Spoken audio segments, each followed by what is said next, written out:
Hello guys, Life Hackster here. I finally got to cancel my old alarm system company and I was surprised that they didn't try to keep me from canceling. So this is part 2 of my Ring alarm review.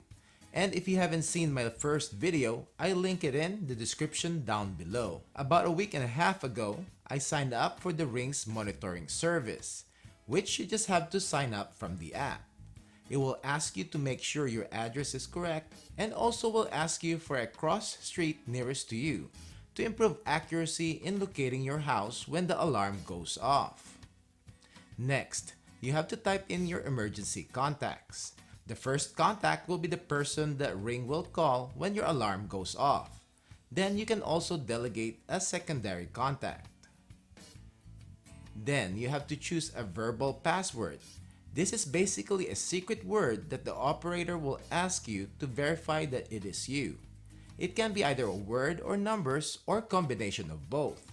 Make sure that all your other contacts know that password also. Then you can add the Ring's phone number in your contacts list, making sure you don't dismiss the call from them whenever they call.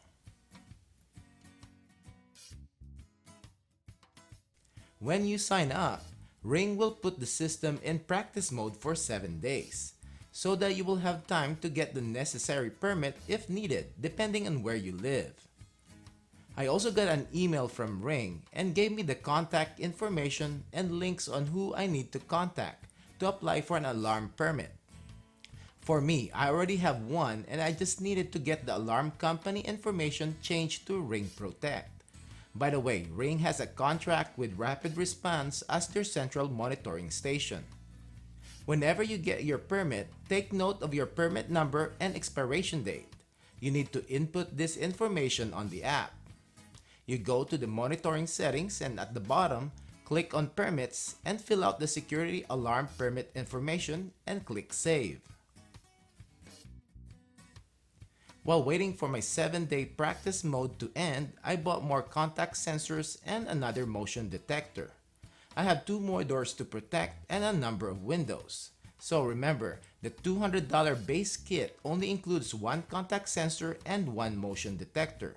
So depending on where you live, you definitely need more sensors to fully protect your home or property.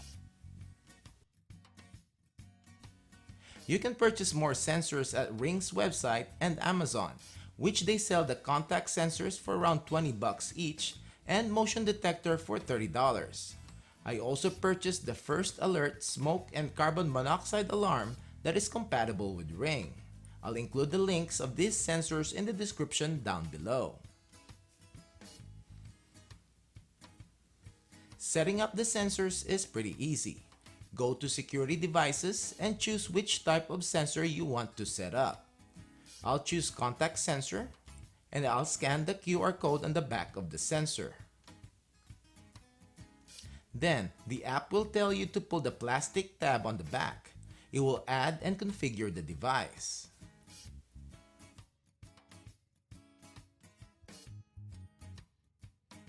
You then need to set it up.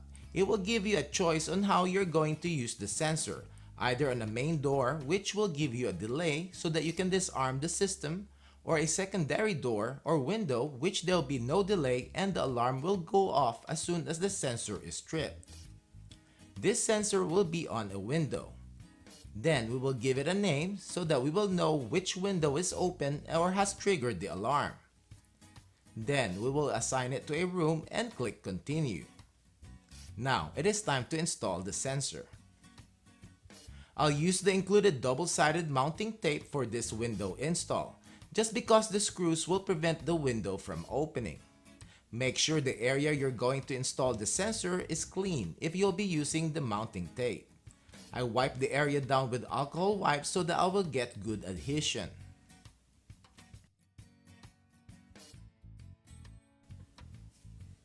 When aligning the sensors, make sure that the line mark coincide with the mark on the other sensor.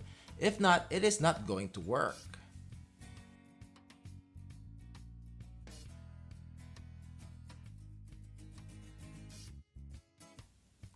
Then, test the sensor by opening the window and see if the blue light flashes, and you will hear the open tone from the base unit and keypad.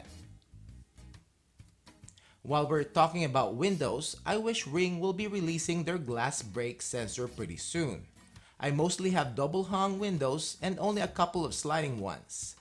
Putting in contact sensor on these windows only protects you partially, and there will be a greater instance that somebody that wants to burglarize your house will just break the window instead of trying to mess with the locks to be able to get in.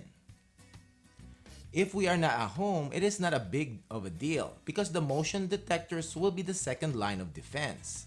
When somebody gets in, then they'll be definitely triggered the motion sensors. But if you and your family is at home and the alarm is in home mode, then the motion detectors needs to be disarmed and the contact sensors are the only ones armed.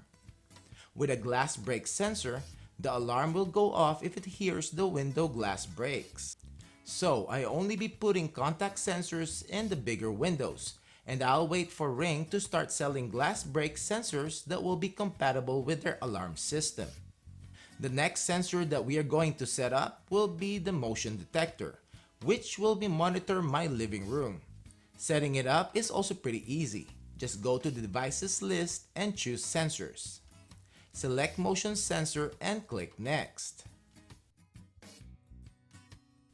Scan the QR code at the back of the device. Pull the plastic tab and Ring will find and configure the detector.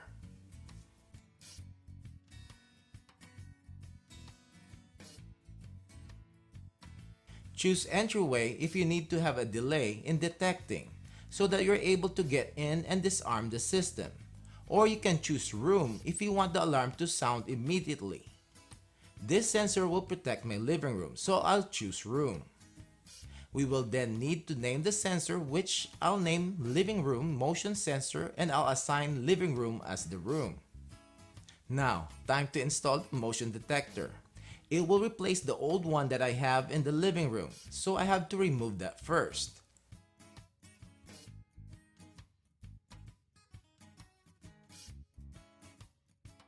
And just push in the motion detector on the mount and it is ready to go. I also bought the First Alerts 2-in-1 Z-Wave smoke detector and carbon monoxide alarm, which is compatible with the Ring alarm system. I hope in the near future there will be sensors and products that will work with the Ring alarm. At this time, this First Alert Z-Wave model is the only non-Ring brand that is compatible with their system.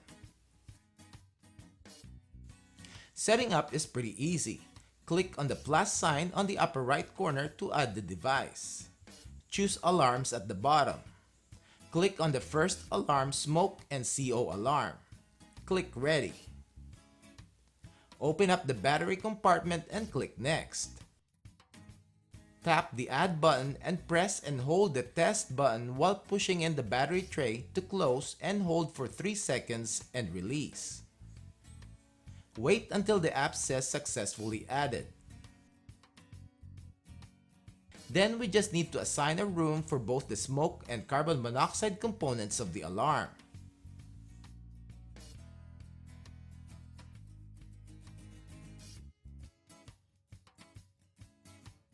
Lastly, I have to remove the old keypad. Then install the Ring keypad in its place. I have to drill different mounting holes in mine because of the switch hole. The house was pre-wired for an alarm system when it was built. Right now though, because of how easy it is to arm and disarm the system from the app, this is what we use all the time. I have to share my alarm account with my wife and son, and it is easy to add them. Just go to the devices, click on shared users, click add user, and it will give you choices which Ring cameras or the alarm base station that you want to share. Click on the alarm base station, then you need to create an access code for the new user so that you don't have to share your personal code. Type in their email and send the invite. They will receive an email from Ring which they need to accept and have to create an account. They also need to download the app and then they will be able to access the alarm system. They will be able to arm and disarm the system via the app, and will see the devices and sensors but will not be able to change the settings.